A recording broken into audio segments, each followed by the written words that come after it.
Hi friends, you know what time it is. It's time for Mr. Popper's Penguins. Today is Wednesday, April 22nd. It's Kailash's birthday. Happy birthday. And it's also Earth Day. It's a day to celebrate how wonderful our Earth is. Today it rained, so I didn't spend very much time outside, but I'm gonna take a nice walk later this afternoon. And the rain stopped, so I'm outside now. Okay, we're on chapter 10. It's called Shadows. Next day, the picture of Mr. Popper and Captain Cook appeared in the Stillwater Morning Chronicle with a paragraph about the house painter who had received a penguin by air express from Admiral Drake in the faraway Antarctic. Then the Associated Press picked up the story, and a week later, the photograph in rotogravure could be seen in the Sunday edition of the most important newspapers in all the large cities in the country. Naturally, the Poppers all felt very proud and happy. Captain Cook was not happy, however. He had suddenly ceased his gay, exploring little walks around the house and would sit most of the day sulking in the refrigerator. Mrs. Popper had removed all the stranger objects, leaving only the marbles and the checkers, so that Captain Cook now had a nice, orderly little rookery. "He won't play with us any more," said Bill. "I tried to get some of my marbles from him, and he tried to bite me." "Naughty Captain Cook," said Janie. "Better leave him alone, children," said Mrs. Popper. "He feels mopey, I guess." But it was soon clear that it was all something worse than mopiness that ailed Captain Cook. All day he would sit with his little white-circled eyes staring out sadly from the refrigerator. His coat had lost its lovely, glossy look. His little round stomach grew flatter every day. He would turn away now when Mrs. Popper would offer him some canned shrimp. One evening she took his temperature. It was 104 degrees. "Well, Papa," she said, "I think you had better call the veterinary doctor. I'm afraid Captain Cook is very ill." But when the veterinarian came, he only shook his head.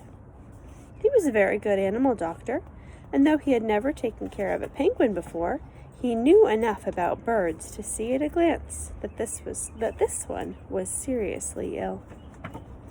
"I will leave you some pills. Give him one every hour. Then you can try feeding him on sherbet and wrapping him in ice packs. I cannot give you any encouragement because I am afraid it is a hopeless case. This kind of bird was never made for this climate, you know. I can see that you have taken good care of him, but an Antarctic penguin can't thrive in Stillwater." That night, the Poppers sat up all night, taking turns changing the ice packs. It was no use. In the morning, Mrs. Popper took Captain Cook's temperature again. It had gone up to 105. Everyone was very sympathetic. The reporter on the Morning Chronicle stopped in to inquire about the penguin. The neighbors brought in all sorts of broths and jellies to try to tempt the little fella. Even Mrs. Callahan, who had never had a very high opinion of Captain Cook, made a lovely frozen custard for him. Nothing did any good. Captain Cook was too far gone. There he is, moping in the icebox. He slept all day now in a heavy stupor, and everyone was saying that the end was not far away. All the Poppers had grown terribly fond of the funny, solemn little chap, and Mr. Popper's heart was frozen with terror. It seemed to him that his life would be very empty if Captain Cook went away. Surely someone would know what to do for a sick penguin. He wished that there was some way of asking advice of Admiral Drake, away down at the South Pole, but there was not time. In his despair, Mr. Popper had an idea. A letter had brought him his pet. He sat down and wrote another letter. It was addressed to Dr. Smith, the curator of the great aquarium in Mammoth City, the largest in the world. Surely if anyone anywhere had any idea what would cure a dying penguin, this man would. 2 days later, there was an answer from the curator. Unfortunately, he wrote, it is not easy to cure a sick penguin. Perhaps you do not know that we too have in our aquarium at Mammoth City a penguin from the Antarctic. It is failing rapidly, in spite of everything we have done for it. I have wondered lately whether it is not suffering from loneliness.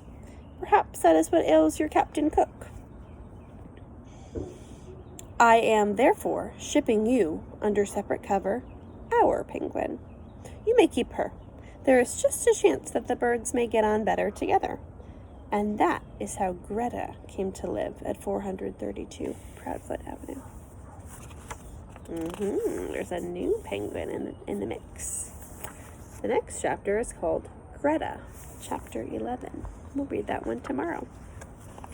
Have a wonderful afternoon and a lovely Earth Day, and I hope you do something to celebrate our wonderful home on Earth. Take care, everybody. Goodbye.